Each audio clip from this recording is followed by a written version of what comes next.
What is up, guys? It's the Sound Alchemist, part of One Mind Syndicate, and today I'm back to talk about Warhammer 40K. A long time ago, I wanted to start a series called Death of the Primarchs, where I talked about how each Primarch who has been confirmed dead has died, and I've only really talked about one, Conrad Kurz.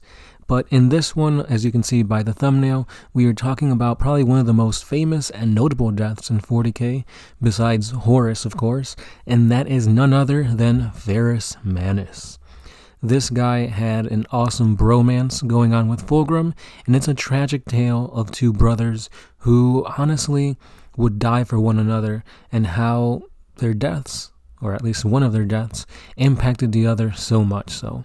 So without further ado, guys, let's go ahead and look into the death of Ferrus Manus. Horus has commanded your death, but for the sake of our past friendship, I shall plead your case to him, if you only throw down your arms. You have to surrender, Ferrus. There is no escape.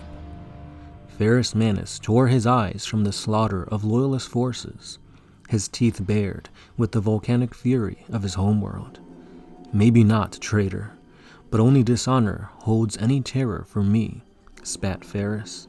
The Emperor's loyal warriors will not surrender to you, not now, not ever. You will have to kill every last one of us. So be it, said Fulgrim, launching himself towards Ferrus Manus, swinging his mighty warhammer. The Primarch's weapons, forged in brotherhood, but wielded in vengeance, met in a blazing plume of energy, and the battlefield was illuminated for hundreds of meters by their ferocious energies. The two Primarchs traded blows with their powerful weapons, the strength to defeat armies and topple mountains unleashed as they fought like gods. Ferrus Manus wielded his flaming blade in fiery slashes, every blow defeated by the ebony-hafted hammer he had borne in countless campaigns. Fulgrim swung his hammer in great looping arcs, its heavy head powerful enough to crush the armor of a titan to mere paste. Both warriors fought with the hatred only brothers divided can muster, their armor dented, torn and blackened by the fury of this conflict. To fight an opponent of such magnificence was a privilege, and Fulgrim savored every clash of hammer and sword, every fiery line cut across his flesh, and every grunt of pain torn from his brother's mouth. Ferrus cut the shoulder guard of Fulgrim's armor and spun inside his guard to deliver a lethal thrust towards his groin. Fulgrim stepped to meet the blow, batting aside the tip of the fiery sword with the haft of Forgebreaker and hammering the warhammer's head towards Ferrus's skull.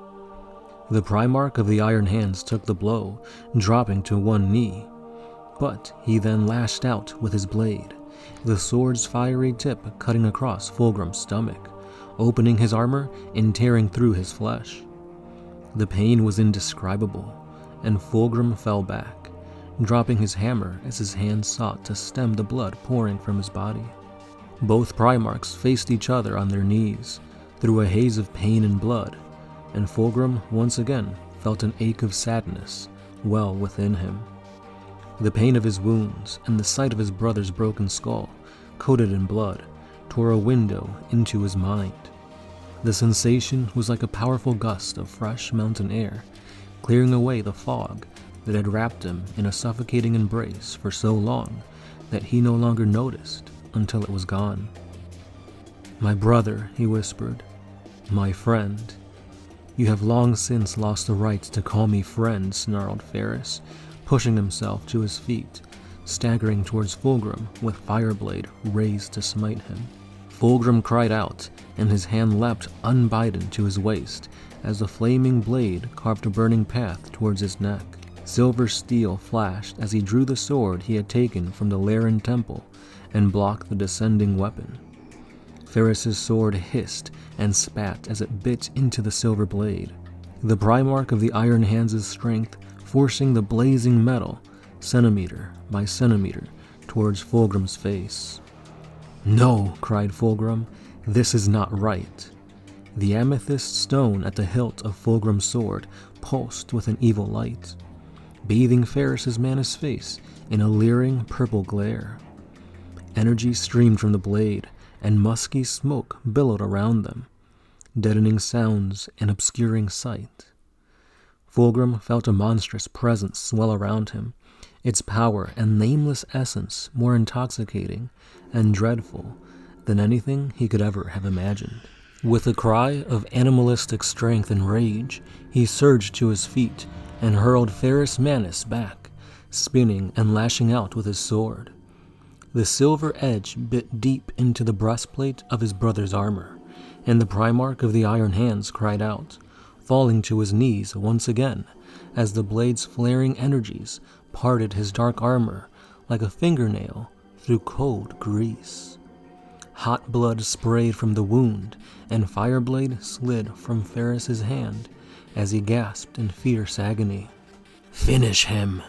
Kill him!" the voice screamed inside, and to Fulgrim it seemed as though it echoed across time and space, as well as within his skull. He staggered with the blunt force of its imperative, lurching as though his limbs were not his to control. His normal grace was forsaken to him. Unknown energies ran along the notched blade and down the length of his arms into the meat and bone of his wounded body. Fulgrim was wreathed in purple fire. Crackling arcs of lightning caressed him with a lover's tenderness, seeking out his open wounds and licking them with balefire as they sought entry into his flesh. Fulgrim stood above Ferrus Manus, his chest heaving convulsively as his entire body shook with the violence of power that sought to claim him. "He must die, otherwise he will kill you." Fulgrim looked down at his defeated opponent and saw his own reflection in the mirrors of Ferrus's eyes. In an instant that stretched for an eternity, he saw what he had become and what monstrous betrayal he had allowed himself to be party to. He knew in that eternal moment that he had made a terrible mistake in drawing the sword from the Laren temple, and he fought to release the damnable blade that had brought him so low. His grip was locked onto the weapon, and even as he recognized how far he had fallen, he knew that he had come too far to stop. The realization, coupled with the knowledge that everything he had striven for had been a lie. As though moving in slow motion, Fulgrim saw Ferrus Manus reaching for his fallen sword, his fingers closing around the wire wound grip, the flames leaping once more to the blade at his creator's touch. "Kill him before he kills you, now!" Fulgrim's blade seemed to move with a life of its own, but it had no need of such impellence, for he swung the blade of his own volition. The silver blade clove the air as it swept towards Ferrus Manus, and Fulgrim felt the ancient triumph of the presence that he now knew had dwelt within him all this time. He tried desperately to pull the blow, but his muscles were no longer his own to control. Unnatural warp-forged steel met the iron flesh of a Primarch, its aberrant edge cutting through Ferrus's skin, muscle, and bone with a shrieking howl that echoed in the realms beyond those known to mortals. Blood and the monumental energies bound within the meat and gristle of the Emperor's sons. And Fulgrim fell back as the searing powers blinded him, dropping the silver sword at his side. He heard cries of pain, gunfire, explosions, and the rhythmic crack of bolters as they fired relentlessly. It was the sound of death, the sound of a massacre.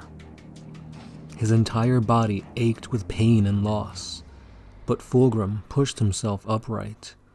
Blood and the detritus battle surrounded him, the stoic figures of armored warriors staring in wonder at the headless body that lay on the black ground before him. Fulgrim took a shuddering breath and raised his hands to the heavens, screaming his loss at the sight of his brother so cruelly murdered. The lore here was taken from the novel Fulgrim, and it is a great book in the Horus Heresy series, so if you guys haven't read it, I definitely recommend it. It really shows you what happened during the atrocities at Isvan, and how these two brothers came at each other's throats, and how one of them fell to the other. So with that being said, guys, let me know your thoughts on a what-if scenario. What if the events switched and Fulgrim was the one to fall besides Ferrus? Do you think the Horus Heresy would have played out similarly, or would this cause ramifications for the lore? Let me know what you thought about his death. Do you think he should have died? And of course, let me know what other 40k Primarchs you want to see covered in the next episode. With that being said, guys, thank you for liking, thank you for commenting, subscribing, sharing, and supporting us in any way you can, be it super thanks or just watching the video.